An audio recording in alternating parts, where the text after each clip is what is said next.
Comment acheter un immeuble sans apport? C'est ce qu'on va voir aujourd'hui dans cette vidéo sur louer en courte durée. Bonjour à tous, je suis Sébastien, auteur du blog louerencourtedurée.fr et spécialiste de la location courte durée. Et aujourd'hui, je me trouve à côté d'un autre spécialiste de la location courte durée, Manu. Salut Manu. Salut Seb. Écoute Manu, merci beaucoup d'être présent sur cette chaîne aujourd'hui. Ce que je te propose, c'est que tu nous expliques ta dernière opération immobilière, en particulier l'immeuble que tu as acheté sans apport. Ça te va? Super Seb. Allez, c'est parti, ça se passe tout de suite sur louer en courte durée.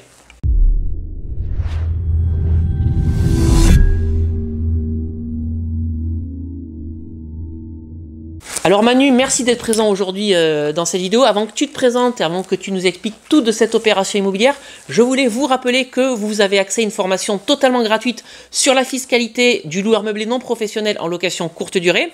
Et vous avez également à disposition deux e-books que j'ai rédigés, Convaincre la banque, mode d'emploi et doubler son salaire avec la location courte durée. Pour accéder à cette formation dans laquelle je vous explique que vous avez la possibilité de ne pas payer d'impôts lorsque vous faites de la location courte durée, et pour accéder à ces deux e-books, vous cliquez simplement sur le petit i en haut à droite de la fenêtre de cette vidéo. Et puis sinon, je vous mets les liens de téléchargement dans la description juste en dessous de cette vidéo. Voilà, bah écoutez, j'ai été assez bavard. Manu, je te laisse te présenter et puis dis-nous toute cette opération. Ok Seb. Donc moi j'ai commencé l'immobilier en 2003 et j'ai pas commencé par la location saisonnière. J'ai commencé par la location nue et de la location à l'année. J'ai trouvé une petite maison de ville, j'ai divisé en deux appartements. J'ai fait un peu de location comme ça sur l'année et j'ai revendu ce bien 6-7 ans après et je me suis orienté après sur de la location saisonnière. Donc là je suis super content parce que j'ai signé pour un immeuble il y a 2 jours. Ça a été assez rocambolesque au niveau de la négociation. Ça faisait plusieurs mois que j'étais sur le coup et là donc j'ai signé un immeuble de rapport donc avec 2 T3 et 3 garages qu'on va transformer. On va faire de la division, on va transformer ça en un T4 et 3 studios et on garde les 3 garages. Donc au niveau des chiffres, si vous en voulez, ok. Donc on a acheté cet immeuble 150 000 net vendeur et c'est un projet à plus de 250 000 euros avec les travaux compris. Donc on devrait arriver sur une rentabilité à peu près de un peu plus de 14%. Alors avant que tu nous aies, parce que moi je connais un petit peu l'exploitation de cet immeuble, elle est super intéressante parce que tu vas tout mixer à la fois. Est-ce que la recherche de cet immeuble, comment est-ce qu'elle s'est passée? Ça a été compliqué? Est-ce que tu as fait énormément de visites avant de tomber sur ce bien? Est-ce que c'est une très bonne affaire? Quelle était la typologie de vendeur? Voilà, dis-nous tout. Alors c'est toujours un peu compliqué, c'est normal. Il n'y a pas de bien comme ça qui arrive sur le bon coin évidemment. Donc j'ai fait pas mal de visites, j'ai fait une vingtaine, une trentaine de visites d'immeubles. Et puis à un moment on s'est arrêté sur quelque chose vraiment qui nous correspondait, que c'était assez propre, c'était assez simple en fait à diviser. Et le prix était bien évidemment beaucoup trop élevé. Et on a commencé à négocier avec le vendeur. Ça a duré au moins 3-4 mois. 3-4 mois de négociation. On faisait des pauses. Et puis petit à petit on arrivait à peu près à un prix intéressant. Parce qu'il était à combien l'immeuble au départ? Il était à 196 FAI.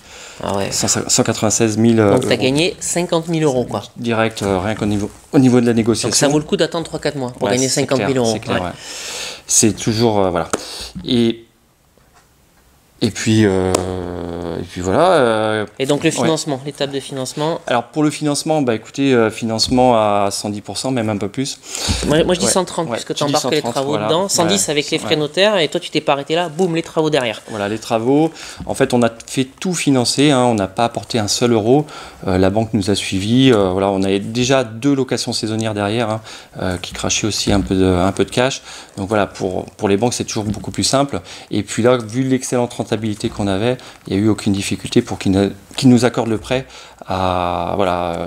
avec un financement global sur l'opération. Donc on n'apporte rien et demain, tous les mois évidemment, ça va nous rapporter. D'où l'importance de réussir vos premiers investissements immobiliers pour que la banque voit et comprenne que vous comprenez bien les mécaniques de l'immobilier, que vous n'achetez pas de l'immobilier qui ne ramène pas d'argent. Ça c'est très très important. Si votre immobilier ne vous ramène pas d'argent, c'est que malheureusement vous avez effectué une mauvaise opération immobilière.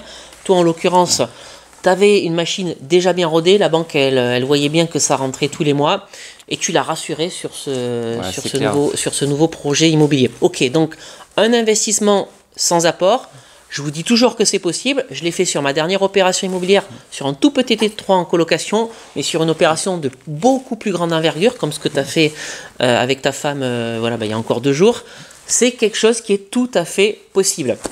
Alors là où ça devient un petit peu sympa, ce que j'aime beaucoup, c'est que tu vas l'exploiter de diverses façons possibles. Dis-nous tout. Voilà, l'idée c'était pas de faire que de la location saisonnière dans cet immeuble, c'est de faire de la colocation aussi, donc de transformer un T3 en T4, parce qu'il y avait une grande cuisine et puis des couloirs qui servaient à rien. Donc première chose, et puis au niveau inférieur, de transformer 3 T3 en 3 studios. Donc là, de faire du saisonnier et de l'étudiant également. Donc de mixer un peu ces deux modes locatifs qui me paraissaient intéressants. Moi, ce qui m'intéresse en fait, c'est d'avoir voilà, des biens où je puisse jongler au niveau des modes locatifs, de faire un petit peu de tout, de tenter la location, la colocation, parce que j'avais jamais essayé, donc ça m'intéressait. Et puis de garder évidemment les garages. Bon, j'ai bien essayé de les transformer en habitation, mais c'est pas possible dans la zone où l'immeuble est situé. Donc, ouais. Donc l'idée, voilà, c'était de faire un petit peu de tout et puis voir ce qui marchait le mieux pour se tester, pour expérimenter tout simplement, s'amuser un peu, parce qu'on est là pour ça aussi. Hein. Voilà, et puis surtout d'avoir une excellente rentabilité. Ok, j'aime beaucoup ce que tu dis. Je voulais tester pour m'amuser un petit peu. Faut se diversifier. Voilà. Et tu as tout à fait raison. Et moi, ce que j'aime beaucoup dans l'histoire de cet immeuble, qui ne fait que commencer d'ailleurs, hein, c'est que tu vas faire de la colocation, de la location étudiante et de la location courte durée. Alors bien entendu, j'ai bien compris, tu te cantonnes à la location meublée au sens large, dans toutes ces figures, tout simplement pour des raisons fiscales. Hein, la location meublée, c'est ce qu'il y a de plus intéressant d'un point de vue fiscal. Et voilà, je trouve ça vraiment, vraiment sympa. Alors j'imagine que la location courte durée, tu vas la faire les mois d'été et que de septembre à juin, tu vas repartir avec des cycles étudiants. Ouais, voilà.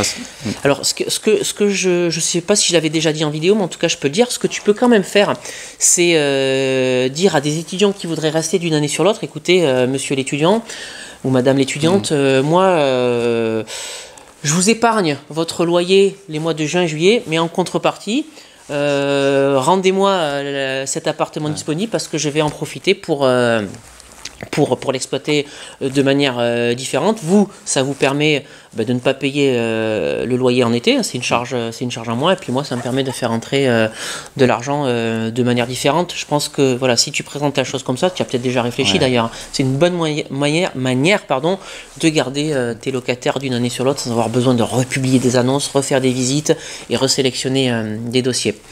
Voilà. Mais en tout cas, bravo Manu pour cette belle opération. Est-ce que tu peux nous donner juste une idée du cash flow et du rendement prévisionnel que tu as putain,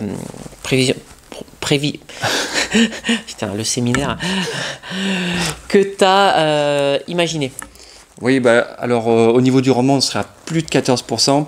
Après, ça va dépendre comment on exploite le bien, évidemment, au niveau de la location saisonnière. Par exemple, moi, sur d'autres biens, j'ai une locataire qui va partir au mois d'avril. Donc, vous imaginez qu'au mois d'avril, après, si je fais 4-5 mois de saisonnier, ça va pas être exactement la même chose.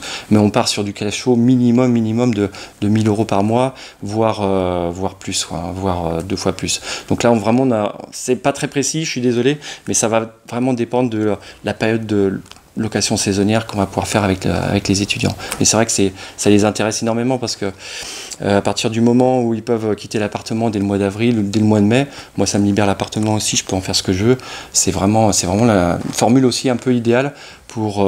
c'est plus de souplesse. C'est beaucoup plus de souplesse et puis on gère le bien comme on a envie de le gérer tout simplement. C'est un bien à tiroir. Ouais. Voilà, puis s'ils veulent rester, ils restent. De toute façon, l'été, c'est très clair dans le contrat de bail. Un étudiant, c'est maximum 9 mois, donc je fais des contrats de 9 mois, minimum 9 mois, pardon. Donc moi, ça me laisse le bien au moins 3 mois en location saisonnière, donc 3 mois optimisés. Et puis tout ce qui est, s'ils s'en vont avant, c'est du bonus, voilà. Donc c'est une belle formule pour ma ville. Ok, écoute, bravo pour cette trouvaille, bravo pour cet investissement. Entre 1000 et 2000 euros de rente mensuelle, voilà, on ne sait pas trop comment, mais ça met toujours du beurre dans les épinards. Et je pense que ça conviendrait à tout un tas de personnes. Et moi, le premier, c'est la magie de l'immobilier. En tout cas, merci beaucoup Manu pour ce partage d'expérience. Je voulais encore te remercier pour m'avoir invité en tant qu'intervenant à ton séminaire hier, intégralement dédié à la location courte durée. Et donc pour les gens qui nous regardent et qui souhaiteraient te suivre, puisque tu fais également, as également une activité en ligne, est-ce que tu peux nous dire où est-ce qu'on peut te retrouver? Donc vous pouvez me retrouver sur expérienceimmobilière.com. au féminin, au pluriel avec un tiret au milieu. Donc il n'y a pas de souci. Donc je donne des conseils sur évidemment la location saisonnière, comment acheter des biens, comment louer aussi en meublé, la fiscalité, etc. Donc il n'y a pas de souci. Et je te remercie Seb d'être venu au séminaire. C'était un grand moment. Vraiment, c'est des échanges extraordinaires. On rencontre vraiment des personnes extraordinaires. Donc c'est toujours très très porteur, très très valorisant, très très inspirant pour avancer toujours dans la bonne direction, acheter de l'immobilier, avoir d'autres revenus que le salariat et puis s'approcher toujours de l'indépendance financière. Ok, parfait. Donc séminaire ImoWow, W-O-W, donc c'est fini pour cette année, mais par contre peut-être une troisième version l'année prochaine. Tout à fait. Ouais. Allez, on te laisse décider tout ça. En tout cas, merci beaucoup d'avoir regardé cette vidéo. Si elle vous a plu, n'hésitez pas à mettre un pouce en l'air. Et puis si vous souhaitez en savoir plus sur l'immobilier, n'hésitez pas à vous abonner à ma chaîne YouTube Louer en courte durée et à me suivre sur mon blog louerencourtedurée.fr. N'hésitez pas non plus à aller sur Expérience Immobilière. On vous souhaite une très très bonne journée, puis on vous dit à très bientôt. Ciao. Merci.